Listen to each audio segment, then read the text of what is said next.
Welcome to Preethi's മന്ന kitchen. നമുക്ക് ഇന്നിവിടെ ഒരു മുട്ടക്കറി തയ്യാറാക്കാം.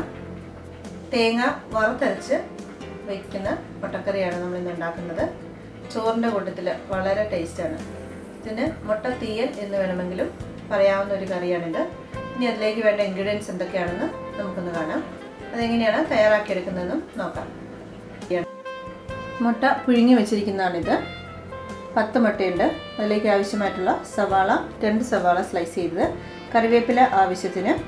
നമ്മൾ ഇതിലേക്കിട്ടുള്ള മസാല വറുത്തരയ്ക്കുകയാണ് ചെയ്യുന്നത്. മല്ലിപ്പൊടി 2 ടേബിൾ സ്പൂൺ, മുളക് പൊടി 1 ടേബിൾ സ്പൂൺ, തേങ്ങ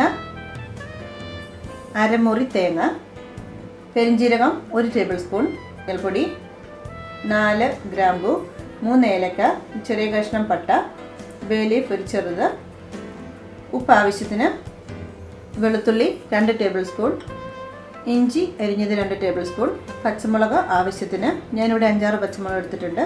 2 തക്കാളി ചെറുതായി സ്ലൈസ് ചെയ്തത്. ഇത്രയും സാധനങ്ങൾ കൊണ്ടാണ് നമ്മൾ മുട്ടക്കറി ഉണ്ടാക്കാൻ പോകുന്നത്. ഇനി നമ്മൾ ചെയ്യേണ്ടത് മസാലയ്ക്ക് ആവശ്യമായിട്ടുള്ള തേങ്ങ, മുളക് പൊടി, മല്ലിപ്പൊടി, മഞ്ഞൾപ്പൊടി, പെരിഞ്ജീരകം, ഗ്രാമ്പു, ഏലക്ക ഇവയെല്ലാം കൂടെ നന്നായിട്ട് വറക്കണം. വറുത്തതിന് ശേഷം നന്നായി പേസ്റ്റ് പോലെ ഇത് അരച്ചെടുക്കണം. അതിന് ശേഷമാണ് നമ്മൾ ഈ കറി തയ്യാറാക്കുന്നത്. നമുക്ക് ഈ കൂട്ടെല്ലാം കൂടെ വറുത്തെടുക്കാം.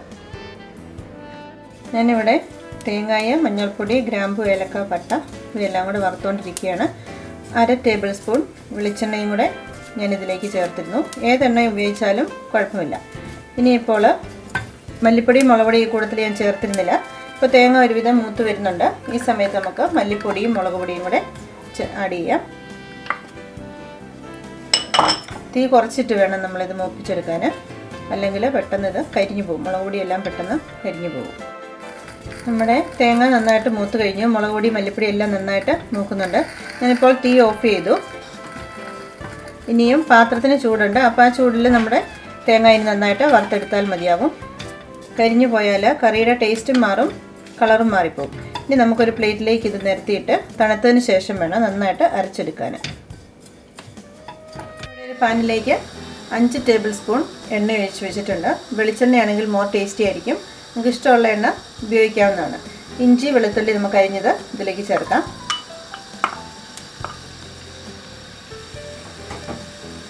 പച്ചമുളക് ഇനി നമുക്ക് നന്നായിട്ടൊന്ന് വഴറ്റിയെടുക്കാം. വെളുത്തുള്ളി, പച്ചമുളക് എല്ലാം കൂടി നന്നായിട്ട് മുത്തിട്ടുണ്ട്. ഇനി അരിഞ്ഞ് വെച്ചിരിക്കുന്ന സവാളയും കറിവേപ്പിലയും കൂടെ നമുക്ക് ഇതുപോലെ ചേർത്ത് നന്നായിട്ട് വഴറ്റിയെടുക്കാം.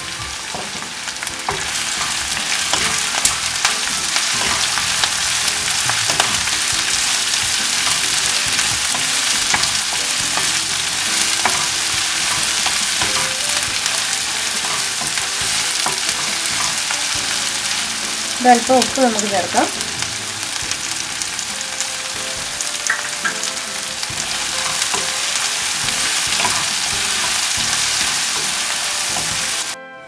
ഇതാണ് നമ്മൾ തേങ്ങയും മസാലപ്പൊടികളും എല്ലാം കൂടെ ചേർത്ത് വറുത്ത് വെച്ചിരിക്കുന്നത്. ഇങ്ങനെയാണ് നമ്മൾ മുട്ട തീയൽ അല്ലെങ്കിൽ തേങ്ങ വറുത്തരച്ച മുട്ടക്കറി വയ്ക്കാനായിട്ട് തേങ്ങ വറുത്തെടുക്കുന്നത്. ഇനി നമുക്കിത് മിക്സിയിലിട്ട് അരച്ചെടുക്കാം. വെള്ളം ഒട്ടും ചേർക്കേണ്ടതില്ല. വെള്ളം ചേർക്കാൻ നമുക്ക് നന്നായിട്ട് അരച്ചെടുക്കാം. സവാളയും നന്നായിട്ട് വഴഞ്ഞിട്ടുണ്ട്. ഇനി നമ്മൾ ചേർക്കാൻ പോകുന്നത് തക്കാളി അരിഞ്ഞതാണ്. ഈ തക്കാളിക്ക് പകരം വാളൻപുളി പിഴിഞ്ഞ് ചേർക്കുകയും ചെയ്യാവുന്നതാണ്.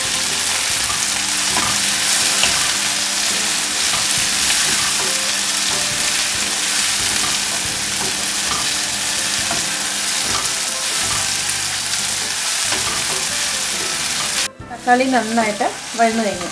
നിങ്ങൾക്ക് കാണാൻ നമ്മൾ സാധാരണ വഴറ്റിയെടുക്കുന്നതെന്ന് പറഞ്ഞാലും ഇത് നന്നായിട്ട് ഓൾമോസ്റ്റ് ഒരു ഫ്രൈ പോലെ ആയി വന്നിട്ടുണ്ട്. കാരണം ഈ കറി കൂടുതൽ ദിവസം ഇരുന്നാലും ഇത് ചീത്തയായി പോകത്തില്ല. ഇനി നമുക്ക് അരച്ച് വെച്ചിരിക്കുന്ന അരപ്പ് ഇതിലേക്ക്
നന്നായിട്ട് 5 മിനിറ്റ് നേരം തിളച്ച് കഴിയുമ്പോൾ നമുക്ക് ഒരു മുട്ട 4 അല്ലെങ്കിൽ 6 ആയിട്ട് കീറിയതിന് ശേഷം വേണം നമ്മൾ ഈ കറിയിലേക്ക് ഈ അരപ്പിലേക്ക് ചേർക്കാനായിട്ട്.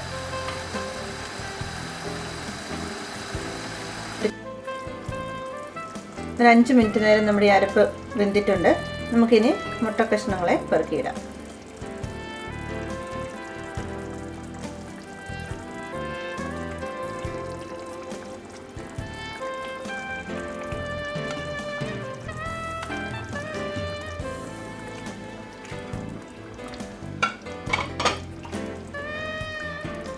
പതുക്കെ ഇളക്കി കൊടുക്കാം.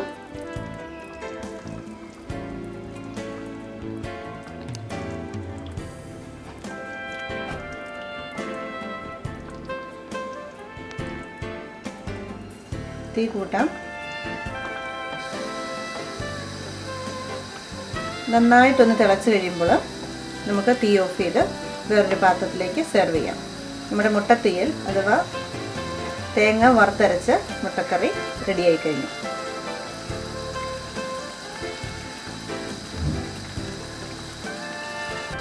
മുട്ടത്തീയൽ തയ്യാറാക്കിയത് എങ്ങനെയാണെന്ന് നിങ്ങളെല്ലാവരും കണ്ടല്ലോ. ആ തേങ്ങ വറുത്തെടുക്കുന്ന താമസം മാത്രമേ ഉള്ളൂ നമ്മുടെ മുട്ട റെഡിയാവാനായിട്ട്. മുട്ട വേവാനൊരു 10 മിനിറ്റ് മതി. അതുപോലെ മുട്ട മുറിച്ചിട്ടതിന് ശേഷം വേണം നമ്മൾ ഈ കറി തയ്യാറാക്കിയെടുക്കാൻ.